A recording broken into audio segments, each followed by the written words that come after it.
Hi there. My name is Esteban Anastasio, and I'm a professional guitarist and music educator. Today I want to focus in on a simple idea of rapid skill acquisition. So this is focusing, again, on the two-step process, but really focusing on the skill part and how we can actually develop these skills in a very rapid manner.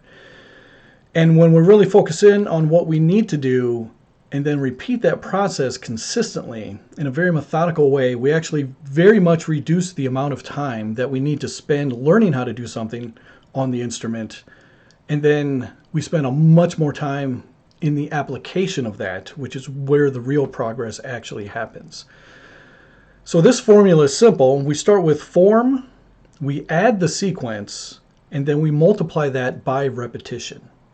So again, we start with the form, add the sequence, and multiply that by repetition. So a simple example of this would be strumming. So we want to make sure that we're in very good form on the instrument, that we're sitting in a way that is going to allow our hands to be as free and as relaxed as possible. And we'll go more deeply into this in a later video, but you really want to make sure that your shoulders are relaxed and that your body is in a state of relaxation. Okay, so that's what the form is really trying to promote, is just being very fluid and relaxed while you're moving. The sequence itself is how are we executing the strum. And then again, we're going to be going more deeply in specific videos on how to strum. But the general idea is that we want more of a kind of a rotation, this kind of motion, with a very relaxed wrist in our strumming hand. Okay, so it's as if you're not doing anything with your hand or arm at all, just like it was hanging down at your side. And a lot of people strum different ways. I definitely want to explore all that. But the general idea is that we really want to focus on that movement, okay? And then we would do that in an up and down motion over a series of very evenly spaced notes, either quarter notes, eighth notes, or 16th notes.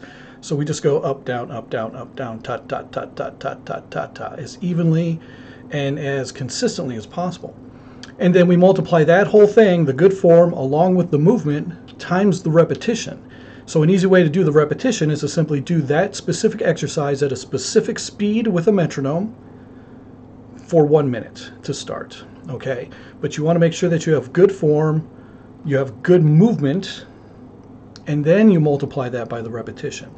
And you want to be doing that the same or in a very similar fashion, about I'd say maybe 90 to 95% complete accuracy as far as the sameness. Otherwise, you're not actually repeating anything. So the repetition part of it means that the form and the sequence have to be set, and that you do it the same exact way within that like 5-degree variance, even less than that if you can at the higher levels. When you first start out, there's a little bit of room for error, but if you are a more advanced player already, to really nail this stuff, you have to really get it down into very fine movements. And then that's where the repetition happens. Most people spend hours and hours practicing, but they're not really repeating that much. So the progress is very slow, and it's very common. So we're trying to break out of that habit immediately, and that's why we're talking about it right now.